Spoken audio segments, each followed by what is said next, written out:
Political debates are vital platforms for democratic discourse. Candidates present their visions, clash on policies, and appeal to voters. However, these debates can also become breeding grounds for misinformation. Exaggerations, half-truths, and outright falsehoods often permeate the rhetoric.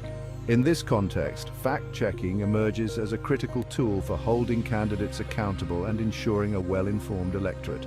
The recent debate between Kamala Harris and Donald Trump was no exception. Both candidates made claims about the economy, immigration, and other pressing issues.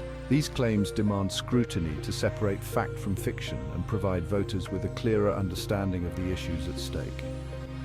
This essay will delve into some of the key claims made during the debate, examining their veracity and exploring the broader implications of misinformation in political discourse. The economy, always a focal point in political debates, took center stage as Harris and Trump exchanged barbs over inflation and unemployment. Trump boasted about his economic record, claiming he had presided over a period of unprecedented economic prosperity. He conveniently glossed over the fact that his presidency also coincided with a global pandemic that plunged the world into a recession. Harris countered by highlighting the economic hardships faced by many Americans during the pandemic, pointing to the sharp rise in unemployment and the struggles of small businesses. She argued that Trump's policies had exacerbated inequality and left many Americans vulnerable. The back and forth over the economy underscored the starkly different narratives presented by the two candidates. Immigration, a perennial hot-button issue, ignited passionate exchanges between Harris and Trump. Trump doubled down on his hardline stance, painting a picture of an invasion at the southern border and linking immigration to crime and social ills. He repeated debunked claims about immigrants, appealing to fear and prejudice. Harris countered by denouncing Trump's rhetoric as divisive and inhumane. She highlighted the contributions of immigrants to American society and advocated for comprehensive immigration reform. The debate over immigration exposed the deep divisions on this issue and the challenges in finding common ground.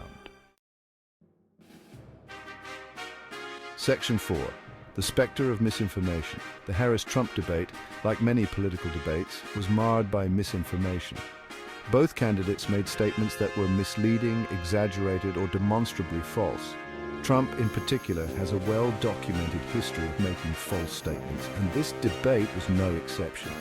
Yet Kamala Harris also shows a lack of ability to provide any concrete policy plans of her own at this time. She has changed her viewpoint on many issues she in previous years stood firm against. The proliferation of misinformation poses a serious threat to democracy.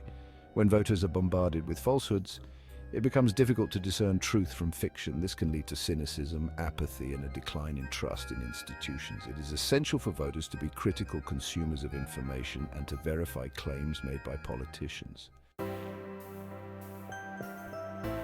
Section 5. The imperative of critical thinking. In today's digital age, where information spreads at lightning speed, critical thinking is more important than ever.